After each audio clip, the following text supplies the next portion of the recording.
Are we ready to get started today? Thanks for coming back. We're crafting with paper again today. I would like to show you covering some paper in fabric. This is a curtain I got at the thrift store, and it had already been cut up. I have used the already pre-sewn area for the rod and the bottom kind of hem as bags. So I've made some bags I take to the grocery store, some charm bags and other things with that, because then there's not as much sewing. So for instance, I can sew up this bottom and then cut this off here, and I can make just a couple snips and run a ribbon around that and have a little bag. So that's what I do with the rest of that. And then I thought, what am I going to use the bottom for? I love the crinkliness in this fabric, so we're going to put it on some paper today. Why not? Let me show you how to do that. So we're going to use this fabric. We're going to do this. I don't know where I got this at all. It's kind of a papery type fabric. It's definitely a liner for something, and it's red. I don't know. So that is very nice as well. So we're going to do a page in that. And then I thought just some tissue in this kind of dingy antique brown over a page would look pretty good too. So we are going to just jump right in.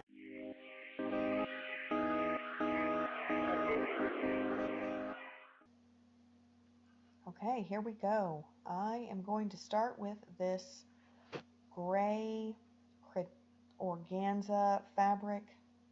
It's got kind of a crinkle texture to the fabric itself. I just place Mod Podge down onto the paper and make sure I get a good thin coverage. I don't want too much Mod Podge. When working with this fabric, it'll just bleed straight through. The fabric's very sheer and it will stretch. So I'm not pulling that much. I'm just pressing down to make sure I get a good adhering to the paper. So that is that side, and I just want to turn it over and make sure I get it good and push down. I missed a little corner there, so I make sure I get a good seal. And I'm going to set this to the side. I'm going to put this heavy book on it just to make sure, again, it really seals to that paper and gets secure. So I'm going to work with this red fabric now that's kind of the fibery, papery type fabric. And again, I'm going to put Mod Podge straight down on the long edge this time. And I'm going to work with the fold in the fabric. So I'm going to use that to my advantage. Pro tip, before you start working with Mod Podge for your crafting session, you will want to go to the bathroom. Your hands will be sticky. You don't want to touch your pants. So go to the bathroom before you start crafting. Again, I'm putting a thin layer down, enough to make sure I get a good coverage, but not so much that it will bleed through the other side of the fabric. This time I want to make sure I don't have any wrinkles. I want a very smooth surface from where the fabric meets the paper, so I kind of pull as I adhere the fabric to the Mod Podge. I'm kind of pulling with my hands as I push the paper and fabric together. And here we go with more Mod Podge. It's a little bit of a process, but you want to make sure that you get a very good adhere between the fabric and the paper. I'm going to be using this paper for junk journaling, And I want to make sure that any other embellishments and pockets and anything that I put on this paper sticks to the paper. If I had a bubble between the fabric and the paper, oh, I pulled a little bit of fiber from the paper back as it got stuck to my hand, so I just cut it off with scissors and put a little bit of Mod Podge on top of it to seal it back down. But if I had any bubbles in the paper, it would make my embellishments not stick later as well. So I put a book on that. I'm going to work with the tissue. I'm going to do the same process. Mod Podge the paper. This time I want wrinkles. The more wrinkles the better. So I put it down and I just do a flat push. I'm not going to drag my hands as I'm pushing the tissue to the paper because I want every wrinkle that it will give me. I want a good, nice stick where I don't have any bubbles, but I really want the wrinkles. So I used slightly more Mod Podge on the page just to ensure that everything would get into the wrinkle, the cracks of the wrinkle, and really stick on the page. So we'll work up to this corner and make sure to get the edges very, very well. And then we're going to flip it over, smush it out again, and do the other side. So I'll start at the top, and then I'm going to use a folding action to fold it over. And again, smush down, no pulling, because I want the wrinkles on both sides. So I'll repeat that process through the whole entire page. And I got a little lazy after this part, and I was ready to be done, so I thought I will just Mod Podge the whole rest of the page. It worked out. I don't usually recommend that. Work in small sections. It can dry fast. So there we go. The rest of this page is done. I press this down very well, and then I let this dry. So I smushed it down really good, I let it dry, and I came back. Now it's dry. I'm going to rip off the edges. I wanted the edges to look torn, not cut.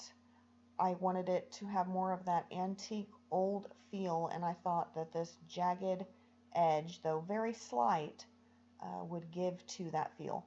I didn't want to leave too much on the outside, so I ripped it very close to the paper because I still wanted it to feel the similar size to the rest of the paper in the junk journal. I didn't want it to stick out too much and be too much of an oddball.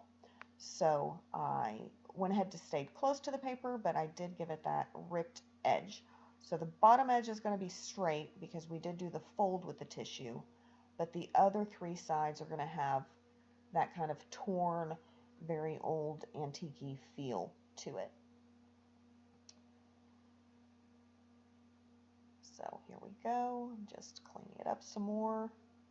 And ripping it was a little bit more complicated than I originally intended. I wanted to make sure not to get down to the white of the paper, but I wanted to get close. And so I had a little bit of cleanup to do. And I wanted to make it even. But here's the paper. You can see all the nice wrinkles in it. It gives it a lot of depth and texture. And it just turned out really well. So here's our red. And the red, I'm going to clean it up and cut it right next to the edge. I use the paper to kind of guide the scissors. And I just want a very clean edge here. So there's our red. You can see all the nice fibers kind of on it. Now I'm going to do the other side of the gray fabric. I'm just going to cut the ends off, make it easier to work with, and just go straight down the page. Again, Mod Podge, thin coat, lay the fabric, and in this case, a little press, not a pull. If you have enjoyed this paper and you like watching me craft different things, go ahead and hit that subscribe button. It really helps the channel out. Helps me get in front of more people that would like to see this crafting as well. If you have ideas on things that you would like me to do, or things you've tried, or you just want to watch me try, let me know in the comments below. I'd love to hear it. Otherwise, I'd love to see you back on another episode, and we're going to craft all of this paper into a nice fancy junk journal and embellishment and make it look awesome and fantastic. So here I press it down really good and set that book on it and let it dry again. After it's dried, I come back and I'm just going to cut the edge down. Just like the red paper, I use the actual paper to guide the scissors so I don't cut into the paper, but I'm cutting right on the line. And I think it turned out really nice. You can see the nice wrinkles in the back. And it's just got a lot of texture and depth to it.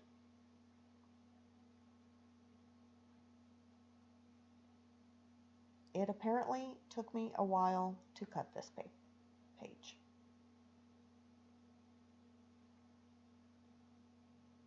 There we go. Here's our gray paper. You can see all our nice wrinkles. Looks good. Our red and our brown.